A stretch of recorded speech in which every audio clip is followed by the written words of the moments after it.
Hi Nitin, welcome to Speakeasy with Dheeraj Sinha. Great to have you on the show. Thank you, Dheeraj, for having me. Amazing. So, Nitin, I always start my conversations with all guests. We start from the source, right, of what you're up to and what you're doing. So, of course, you had a fantastic run in the retail business and so on and so forth. You worked across companies and brands.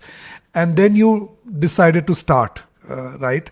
So, how did the platform of Ace Turtle come about? How did you choose on capitalizing on technology, retail, building a platform to begin with, and then brands as they followed? Take us through that moment and how did that journey come about? Yeah, so it's been an interesting journey. And if I say, it was all by design, but that would not be the truth. So how it all started off that, I was working with a very large corporate here in India. And one of the roles I was handling, which was about, tying up with international brands, doing a joint venture with them or a long-term contract. By long-term, it meant 15 years, 20 years, with them, and to Yeah. launch these brands in India. And when I would often, negotiate on the other side, you will always have the CXOs because when you're negotiating a JV or a long-term contract, you'll always have the leadership on the other side as well. And then, Yeah. they would share with me on how essentially e-commerce was impacting their business in those Western markets. So a lot of them were, kind of brushing it aside, saying, it's a short-term trend. Some of them were trying to do something about it, and some of them were also scared and kind of paranoid about it. And that was really intriguing for me. And then, I do remember that Myntra had just around pivoted from being a personalization platform into a fashion platform. Hmm. And one of our ex-colleagues had joined. So the co-founder of Myntra, along with one of our ex-colleagues, came in to meet me. They wanted to, onboard some of our brands onto their platform. And I still remember, I asked them, what is the average selling price on your platform? And they mentioned to me about 600 rupees, right? Hmm. So, and the brand which was in question, which we were discussing from our portfolio, the starting price point was 6,500 rupees. So my first question to them was that how will this work out, right? So you're Yeah. talking about 10x, etc. And Yeah. then they were quite insistent, and we said, okay, let's try this out, and we gave them that a specific brand. And then, to our pleasant surprise, what happened was that we started getting orders from markets like Jamshedpur, Guwahati, Yeah. which were not even in the 15-year business plan, of that specific brand Yes. which we're talking about. So this literally, was the first spark which I saw that there is something there. So it is just not a price-driven, kind of a market, and this is on its way. And then when I would always travel to, negotiate some of these contracts for launch these brands into India, I would always, meet people in the ecosystem. And one of the companies we were having some discussions with was John Lewis out of UK. Hmm. And unfortunately, that relationship never got closed. But what actually I gathered from them was that how they were using their stores, for their digital orders, and they were trying to integrate the online and offline environments. And that seemed very, very interesting to me because I was a believer that consumers will not only shop online or offline, and I think we have to take the best of online, best of offline. How we could do this, and there was somebody who was already trying to do it. The word omni-channel, I don't think so was even coined, around that point Hmm. of time. And then I dwell deeper into it, and I had my personal belief that okay, there's something which is going to be important in times to come for the India market, because India, we have our own challenges, right? We never had quality retail real estate, so scaling of the brands become a problem. We don't have modern retail like in US. We have Macy's. You can launch a brand in Macy's and sustain a brand in Macy's alone. Hmm. Here we do not have such deep department store as well. So there was always these challenges in the market, and we thought a combination of e-commerce along with which eventually became an omni-channel model. How do we use stores as well? Could become very, very interesting. So I spoke to a colleague of mine, and we jumped ship. So initially, when we started off, and we were from retail background, so we knew Yeah. that okay, what problems in retail are there, what have to be solved, but we were not from a tech background, right? Yeah. And so we first hired people from IBM and large corporates thinking that they'll be the right guy to help us build what we're trying to build. And all our angel money we blew up, and we realized that we hired the wrong set of people.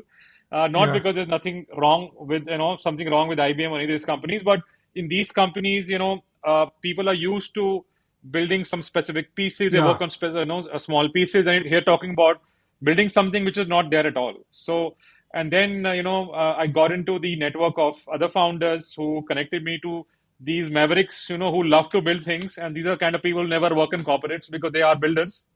And Yeah. then we hired the next set of team, and then that's when we launched our platform, which we called Rubicon One.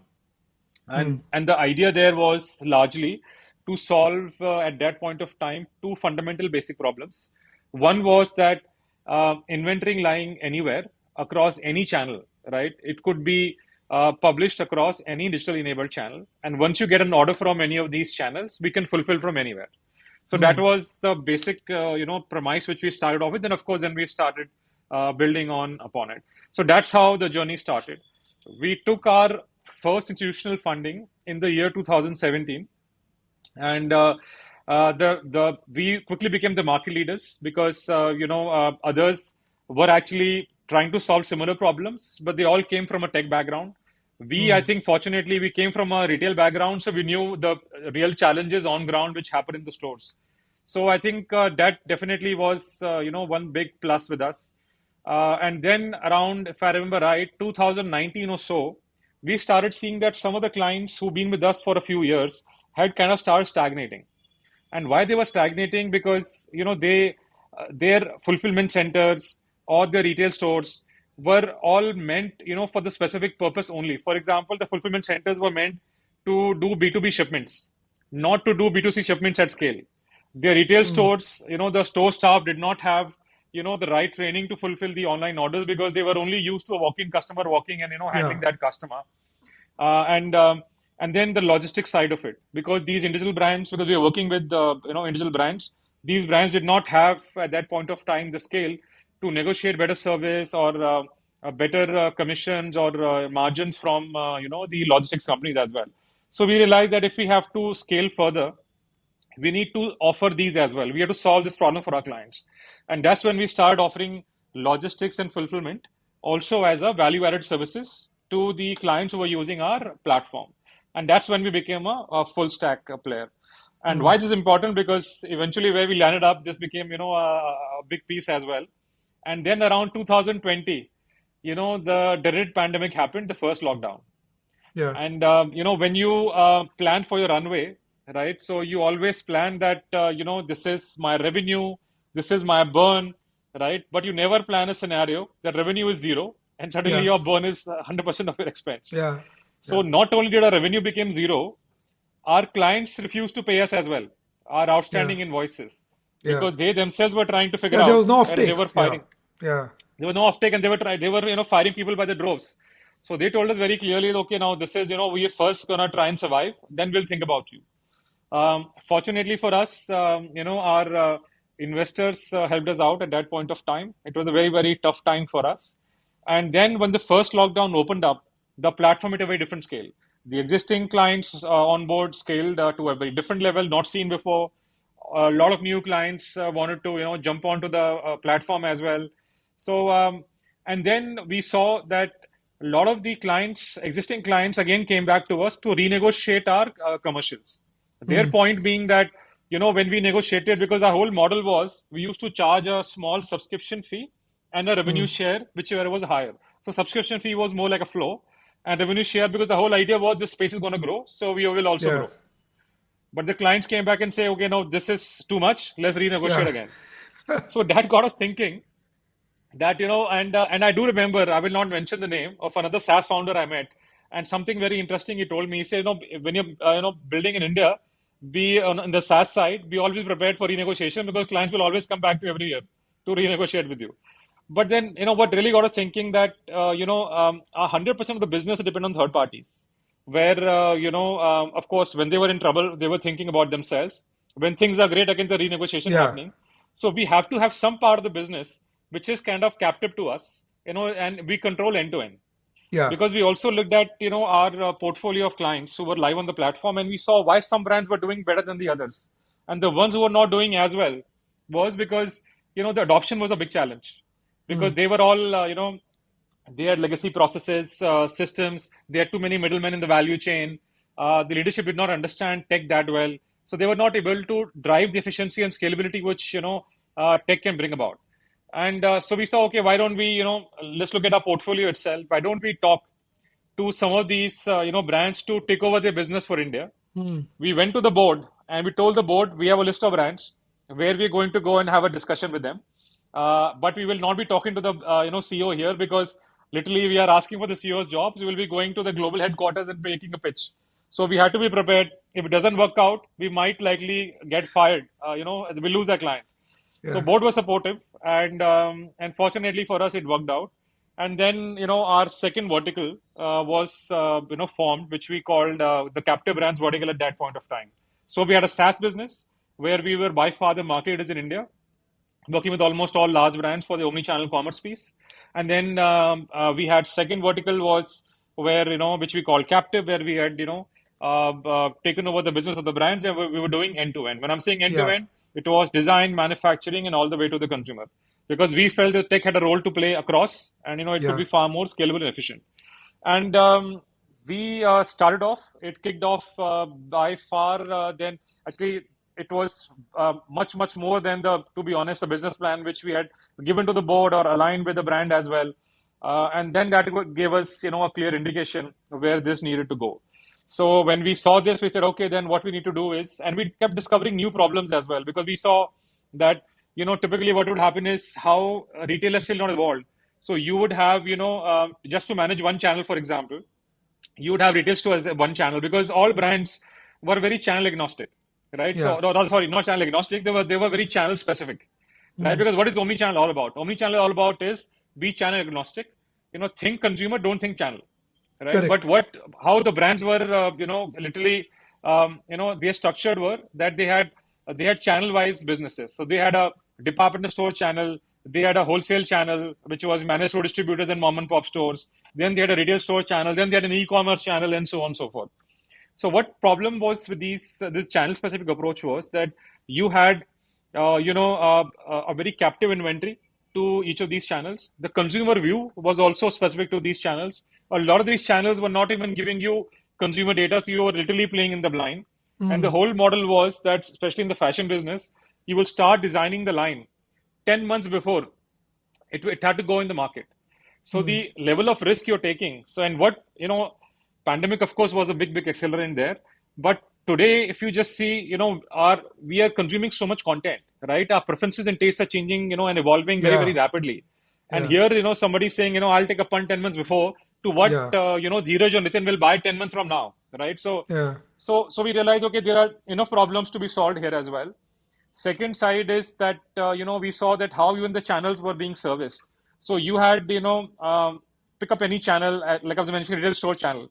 So you had, retail managers who were managing few set of stores. Then to manage a few retail managers, you had an area manager. Then on the area manager was reporting to a regional manager. And the regional manager reporting to a national sales manager or a national retail manager, as the name would be. And then you had actually the function which will solve the problem. So we said, okay, why is this layer existing in today's time, right? If you're connecting the stores to you, right, you don't need this layer. And more importantly, all these interactions, when the retail manager, area manager would go to the store, whatever interaction was happening, there was no data point really to, look at it. There will be these manual reports, which will be, I would say, will have some perceptions built into it, and, it would not capture, the complete picture. So we said, okay, then the first thing we have to do in this model, there are three pieces here. One is manufacturing, second is design, and the third is the retail store. The retail store and the manufacturing are black boxes which have to be solved. So we said, okay, the first thing which we have to do is let's look at the consumer side first. Let's try and solve the consumer side first, and let's try and digitize everything. So we said, okay, we will not have an army of these people. We will solve everything through tech, and we will try and capture every data point of what's happening in the store. So the store POS, where you actually, do the invoicing to the end consumer, that's anyway connected to our platform, Rubicon. So that data anyways comes to us. We start installing computer vision cameras to try and understand who's walking in, what's the demographic of the customer walking in. Of course, without capturing PI data, but we will give a specific, we'll mask the PI data, but we'll know that, okay, if Dheeraj has walked in twice in 4 months, we know, okay, this is Dheeraj's behavior. We had, of course, through our platform, we were getting a consumer view across different channels and how consumers are behaving across channels. So that's how kind of we started off and built upon it. So the first year was great. The second was even better. It just kept growing and growing. And then we finally took the call to say, okay, this business is growing very fast. We are finding new problems to solve. So we can't service our SaaS clients anymore. So we started giving notice to our SaaS clients around September last year. And except a couple of strategic clients, we let go of all our clients Wow. by March. So that's how the business completely evolved from a pure play SaaS to a full stack player also offering ops, and then completely to what was supposed to be a vertical of captive brands, which we initially, when we presented to the board, we said this will be about 25%. That's the goal in 3 years. It became 100%, of our business. So that's been a journey, and of course, the journey Amazing. continues. There's a lot more problems to solve. Amazing. Amazing. So right now, that's a fantastic story. That I must say, right? I mean, it's like coming full circle, really, right? So a couple of questions in my mind from your conversation. One is, currently the suite of brands that you have largely, already the dominant ones are legacy brands licensed, Yeah. right? So how does that say a Lee or a Wrangler, which we've known, like I've known those brands since I was a child, and that riding on a completely new age tech platform, data driven, how's that marriage going along? And the second question in my mind is, what about new age brands by themselves? I mean, how about building brands ground up, and how's that on the plate at all, if you're thinking around? So I think I'll take the second question first because both are related in a way. Yeah. So we also had this question at the board meeting. When we were having this discussion, and so this was being discussed that why don't we launch our own brands and D2C, and all that noise was also there. So our whole we looked at all the D2C brands globally, and I would say, barring 3 or 4%, at least in our research, and this was we looked at brands not just here in the West, Europe, US. We also looked at some in China, and we saw that barring a very small, very tiny percentage, most of them were actually loss making. And when Wow. we looked at their unit metrics, right, Because the we saw. cost of acquisition is higher. Yes, you're right. The Yeah. CACs are higher, right? The Yeah. CACs are higher. The logistics costs are also, in a way, are biting into it. And so, and you might have seen, what's happened in the last couple of years, where some of these D2C brands, which they've gone, done their IPO in the West, and Yeah. how they were, downgraded, etc., because Yeah. there was no path to profitability, and it was not to be seen. So I think then we looked at the brands, in our portfolio, and like you rightly said, they're all heritage brands, and we've all grown up with these brands. And then we said, okay, so these brands are very well known. You don't have to spend that amount of capital and time Yes. to build these brands, right? The only difference here is why some of these brands were not, let's say, able to completely grow up to the potential in a market like ours. And I think one of the big answers which we saw was that it is actually the consumer has evolved faster, which always happens because Yes. Yeah. consumers are not limited by any constraints. Whereas Yeah. these brands, because they've been working across decades and decades and decades through the same kind of a model, through the same processes and systems, so it becomes difficult for them to keep pace with the consumer, with the Yeah. evolving consumer. So I think that was a disconnect. So our whole thought process at that point of time was that what if we take these heritage brands, which are extremely well known, and we put it on our platform, and we use today's tools and the tools which we can build for tomorrow, and make these brands accessible to the consumer the way they want to consume them today, Yeah. right? So that's the reason why we went ahead with this kind of a model and these kind of Yeah. brands. So would you Because all the Nitin fifth brand, is even the fifth yeah. one, sorry to interrupt you, even Go the fifth ahead. brand which we announced last week, right, which is Yeah. Dockers, is also Yeah, in a yeah, similar it was. Yeah, way. I remember Mm. feeling Dockers. Yeah. So would you then say that these brands, say Lee, Wrangler, Dockers, etc., right, the way they behave in India, under your understanding of data tech consumer, which is more speedy, fast, would be different from how they would behave in other markets? I mean, have you put them on completely different trajectories in that sense? See, our growth is different on a in a very different trajectory as compared to other markets. But I would say that I don't know much about many markets, but some of the markets of if I look at Middle East and if I look at Southeast Asia, because we were there with our SaaS platform, Right. and so these markets I would say are not very different from Mm, what India is, right? Because mm, this evolution of the consumer is happening everywhere, right? So yeah. the pace of digitization is very rapid everywhere. Mm. So I think these models can be applied to different markets as well. Sure. Yeah. And you touched upon this Nitin, early in the conversation on demand coming from tier two, tier three markets, right? I mean, we worked a lot on Amazon as a brand, right? And my Yeah, whole insight on Amazon was that e-commerce in India succeeds not because of convenience, because we have time in India. We have time, except for the main yeah, metros, right? People have time to go to the mall, go to the shop, check out things. The reason e-commerce is successful because the girl sitting in Pilibhit will not find that short yellow dress in the Pilibhit market, yeah, and therefore she orders from Amazon or a Mintra. So e-commerce is successful in India for access, not for convenience, right? yeah, And and as discovery as well. Yeah, correct. and discovery, Yeah. right? So what's the pattern trend that you're seeing from tier two, tier three? I mean, just talk a little bit about that part. Actually, I can talk about numbers because nothing speaks, better than that. Majority of a business is now coming from there. Uh, Wow. and uh, and it's a misnomer, where feel that these smaller towns are looking at value products because when we launched these brands in the first year, we didn't have the past data. So what we did was that we did a lot of A/B testing as well, and Mm, what we found out is, and actually what it is that the ASPs are better in these towns as compared to the larger towns as well. yeah. So I think that whole concept of Bharat and India, which we used to talk about pre-pandemic, does not exist anymore. That Yeah. bridge, I think, got crossed during the pandemic itself, right? And I think now it's the way the same content we are consuming in these cities, the same content the consumer is also consuming in tier two, tier three towns, right? Of course, there will be some regional intricacies, of course, for sure, but I think this Yeah. is so. I think this is now one India. Yeah. And in terms of fashion trends, etc., you're seeing them completely up to date, catching up to the latest, and so on and so forth.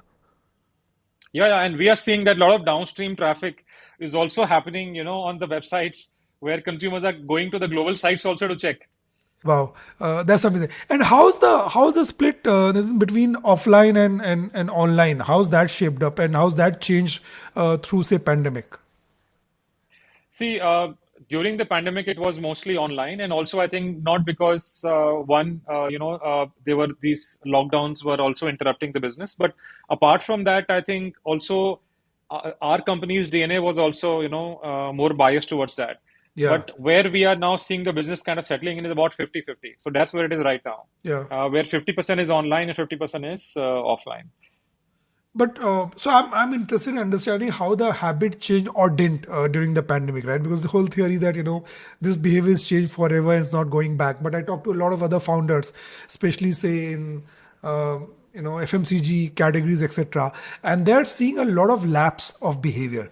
So the consumer who was buying, say, cosmetics, skincare online is now visiting the offline stores, and they have seen an erosion actually of the traffic, which was easy come during the pandemic. What's your learning on the online traffic during pandemic? Has it stayed? Is it increasing, or have you seen a loss? No, there is definitely a shift which has happened, and it's a personal opinion. I don't think so. It's a permanent shift, where towards offline right now, because I think what's happened is because we were all locked up in our homes for such a long time, so people want to go out. So that's why, and it's just not retail. If you see travel as well, right? So I mean the airfares, the hotels, everywhere it's you see there are a lot of people there. Everything's gone up in terms of the traffic there. So I think same thing retail is also happening. People want to go out, and they are shopping on the offline. But I think again, personal opinion. I think the long-term trend is going to be that consumers will shop across. They will shop online, they will shop offline. The surge which we saw on online during pandemic, I don't think so that's going to continue. But we're also going to see a lot more channels coming up in both in the offline and online environments as well. So I think that's where the way our business model is also built, and that's what our platform also enables us to do is to, like I mentioned earlier, think consumer, not channel. So the business has to be today. So if you think about the business tomorrow, if you're building a business now, you have to make it channel agnostic, because the Yeah. channels which are relevant today might not be as relevant tomorrow, right? And some new channels might come up. Some channels will gain relevance. Some channels will lose in relevance. But if Yeah. your business model is channel agnostic, and if you focus on the consumer, and I think those are the business which will succeed in the future. Or I would say, if I may go a little far, might also survive. Yeah. Yeah. I mean, especially with platforms such as ONDC coming up, I don't know how that's going to impact your business, but definitely at a smaller level, I mean, that looks like Yeah, a big for us disruptor. it's a channel, right? Yeah, for us a channel, so Yeah. we just integrate that one more channel to our platform. Yeah. Then you're selling to there as well. And again, if you look at our model also, why our CACs are very low as well. Apart from the brands being known here, second also is that we are where the customer is, right? Yeah. And that's what we keep an eye on. So I think that also helps, unit economics, and also more importantly, be where the consumer is. If you keep an eye on the consumer, you will have a good sustainable business and a profitable business. Yeah.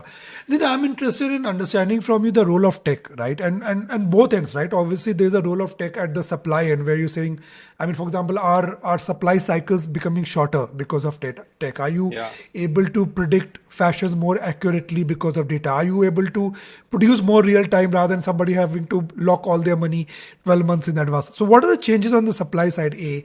And B, what do we expect on the demand side, on the consumer experience side, right? I mean, how far are we from, going to a showroom in a small town India and, wearing something and a picture being uploaded on Facebook for approval? We keep talking about it in creative agency presentations, but how much of that transformation is going to happen and how soon at both ends? I think on the tech side, again, tech is always faster to build.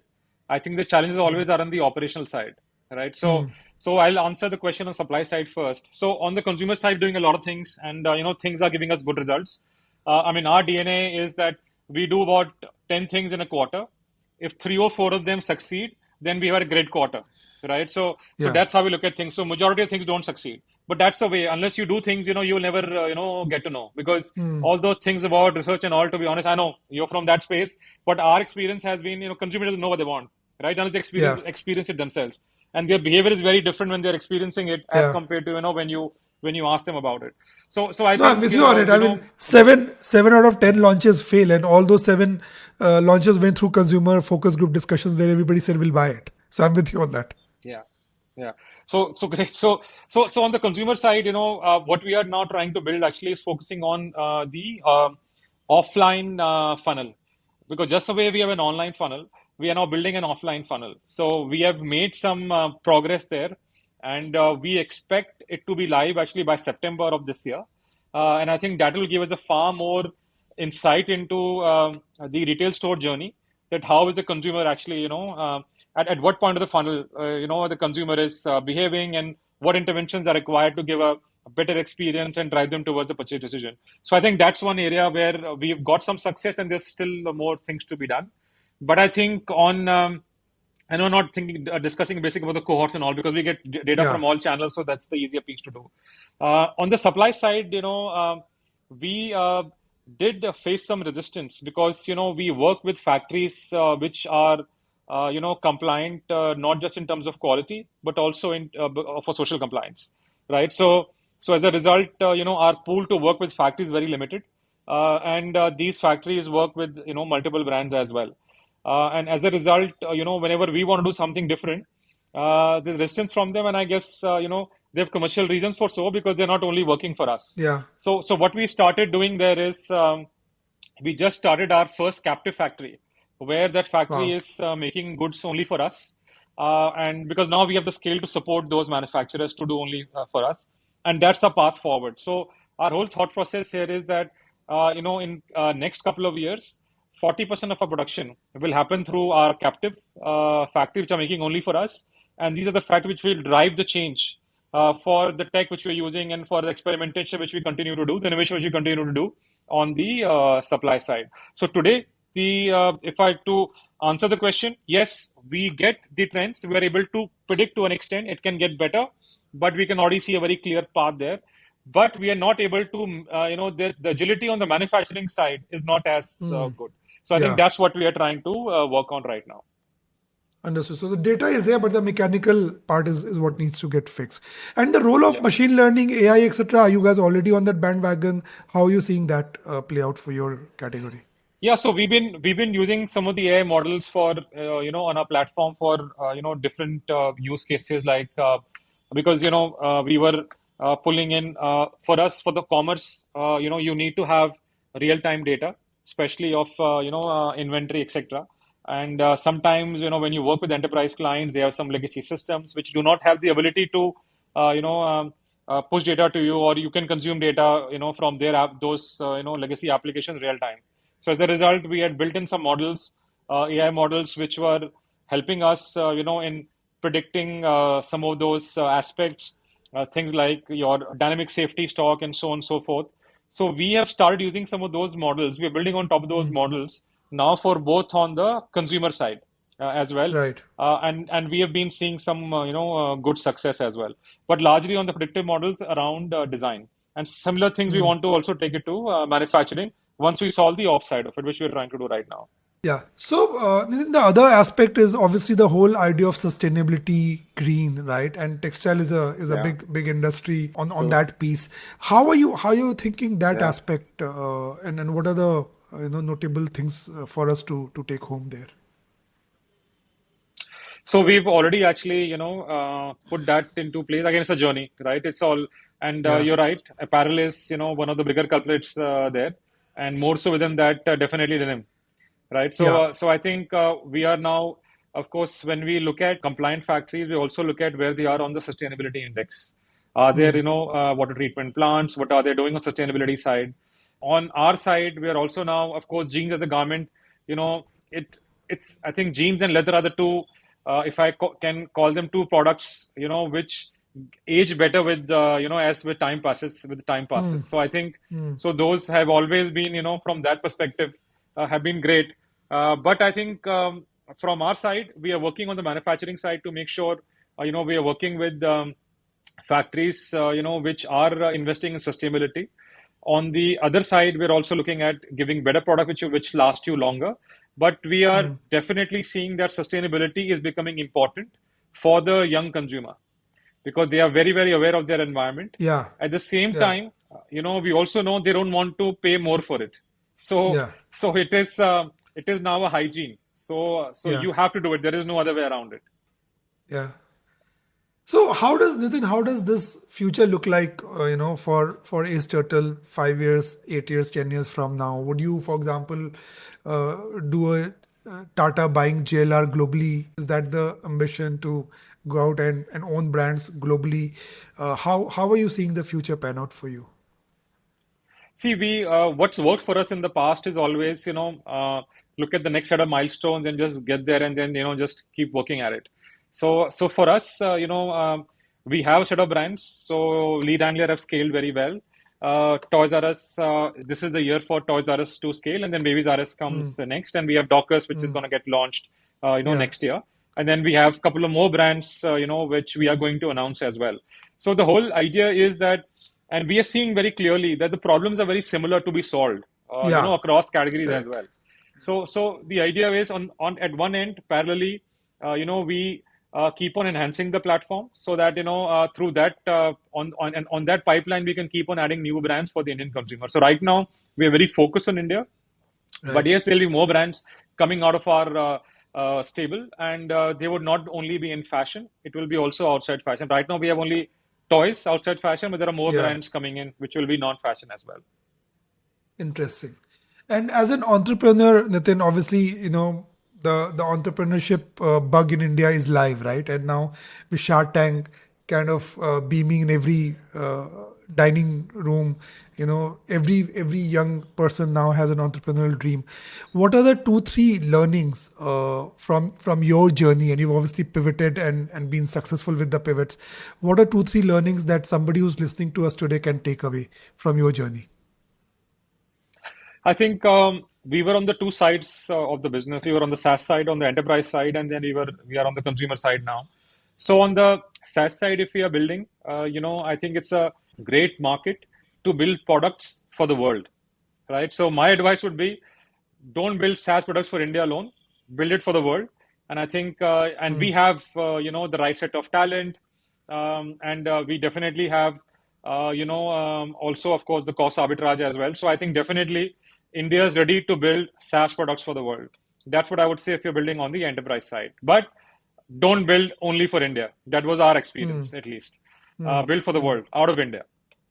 Second, on the consumer side, who are any budding entrepreneurs who are looking at building on the consumer side, there is no better time than this.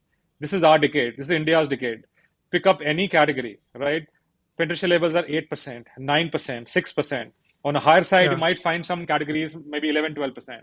So you have, such a large market, this massive TAM which is out there, which is, which can be solved now, right? Because that's what I think digitization has done. And that's what the pandemic, made sure that, this has got into the fabric of the country. And I think there's no better time. If you're doing on the consumer side, this is the time to build things. This is a great time to build for India on the consumer side, undoubtedly. Sure. And from a leadership perspective, is there any learning on the softer aspects? What should the young India brace themselves for? I mean, what will this journey be like? Perseverance. I think that's important, right? So this journey does test you, and your support system of family or friends becomes very, very important, because there's a lot of self-doubt which comes in here. And actually, all my Saturdays, if I'm here in India, I spend meeting budding founders, or young founders, or people in the corporate world who want to jump in, and I can understand, because that's where we were in the boat as well. So I think perseverance is important, but don't fall in love with your idea. Things will keep evolving, because our marketplace is evolving so rapidly. The consumer is evolving so fast. So if you keep your eye on the consumer, keep evolving your business model as per that. But perseverance, I would say, will be the number one quality which is required here. Amazing. So you're saying perseverance and flexibility, right? Keep evolving as times change, and keep an eye on that. Yeah. Nitin, this is such a fantastic conversation, and we've reached a stage in this podcast where we switch the mic. So rather than me ask you questions, you get to grill me down. So we switch the mic here, and your questions on me. Well, this is the first for me. So no interviewer has asked me to reverse the roles. So I'm loving it. So let's start with the first one. CTO or CMO? Who will you choose if you had to choose one? I would choose a CTO, because if you have a choice, right? Because marketing is something which is very intuitive, right? And if you're building something, if you're the tech ready, if you're the data ready, marketing can be done. But if your tech is not ready, data is not ready, I would choose the CTO. Understood. And next is, so what are the brands you're wearing right now? I'm wearing right now, wow, that's a good question. I'm wearing a Diesel. Right, that's what I can. I'm wearing On shoes. Yeah, those are two brands I can remember. Yeah. Got it. So, and your favorite campaign? My favorite campaign, actually many. It's hard to choose, but off late I would talk about Spotify. The IPL campaign we did last year is one of our favorite, because it was also part of a pitch, and then we brought it back and we executed. It's done well for the brand. So yeah, that comes to my mind straight away. But I mean, like, there's so many children, hard to choose one. I get it. I completely get it. I'll give you an example. So I'll talk about the Airtel 175 campaign, Nitin, where we actually recreated the unbeaten 175 that Kapil Dev did in 1985 World Cup. So it's almost like bringing back a missing chapter of cricket history for India, for the country. So that's again a big favorite for me. And if you had to choose a global campaign, not so where what global campaign you would choose that you wish you had done that? Lots of them. I would say all the Nike work, right? The Kaepernick work, for example, for Nike, Yeah. or the Under Armour work, right? Because suddenly catapulted the brand in a different zone, right? What you do during the night makes a difference during the day, right? The Michael Phelps work, some of those are iconic work because they built a delta shift for the brands. Interesting. So do you feel you're in the creative space, of course. So do you think AI will impact the creative space as well?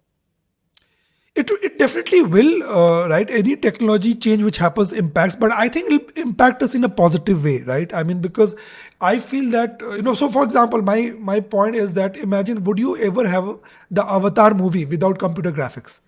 Right? But would you even have it without the director? You wouldn't have it. So I think both are required. I think technology enhances our abilities, right? I was talking to a cancer surgeon and they were saying, oh, everybody's saying AI will take up surgeries. That's not what's going to happen. But if you're scanning a mammogram, right, and you have AI of, say, millions of mammogram being scanned, your accuracy to scan it goes up. So it's the same way on how it's going to work for creative as well, right? The data and all the AI will put us at a higher pedestal, and from there we can use our creativity to make it better. So I feel it's going to be a tool, but it's definitely going to impact us in a huge way. Very interesting. So one more, I think, this is slightly closer to my heart because I discussed this with our CMO as well. So let me just Yeah, put this up to you. I feel that, again, it's a personal opinion, right? So I just want to hear your views on it. That the agency model, the creative agency and the brand model has continued, in the same way for such a long time. And I yeah, think this model is up for disruption because I think yeah. what is your viewpoint there? No, it is. See, I mean, for example, we are also disrupting ourselves a lot, right? For example, classically, there was a breakdown, defragmentation of the whole model, right?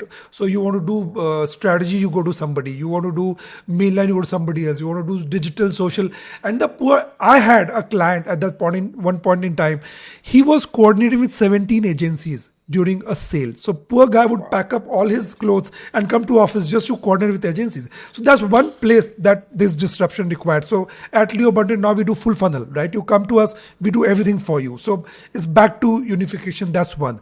Second is speed, right? Agencies were always notorious, and even now somebody comes, oh, we've asked client for more time. I don't need more time because clients don't have time, right? So that's, again, speed is the big disruption, because this whole idea of that creative guy will go into a cave and think and come back with that magical idea after 30 months and my sale is gone, my period is gone, doesn't work anymore. So speed is again a big disruption, right? Data is a big disruption. Are you alive with business data, consumer data? Are you agile enough to act on it immediately? Is again a disruption. Creative which works not just for creative, but creative which solves business problems, right? So it need not be an ad. I could come to you with a retail solution, I could come to you with a packaging solution, right? So how do you channel creativity to solve for business rather than creativity to create creative ads? Those are 5 6 disruptions which are already happening, Nitin, and various agencies are in various stages of doing that. I think the biggest other disruption is on the revenue model, right? How about having a skin in the game? How about having a Yeah. percentage of the brand that we are building, right? I think that's where the model is headed in my mind. Interesting. So look forward to having those discussions with you, Dheeraj, on that. And one Absolutely. last question from my end. So this week, who wins, India or Australia? I think India. Great. Always rooting for India. Yeah, thank you so much. This is such a fantastic conversation. Great to have you on the show. And I Thank you, learned Dheeraj. so much. I learned so much. And wish you all the very best for what you're creating. Thanks so much, Dheeraj. Thanks a lot for your time.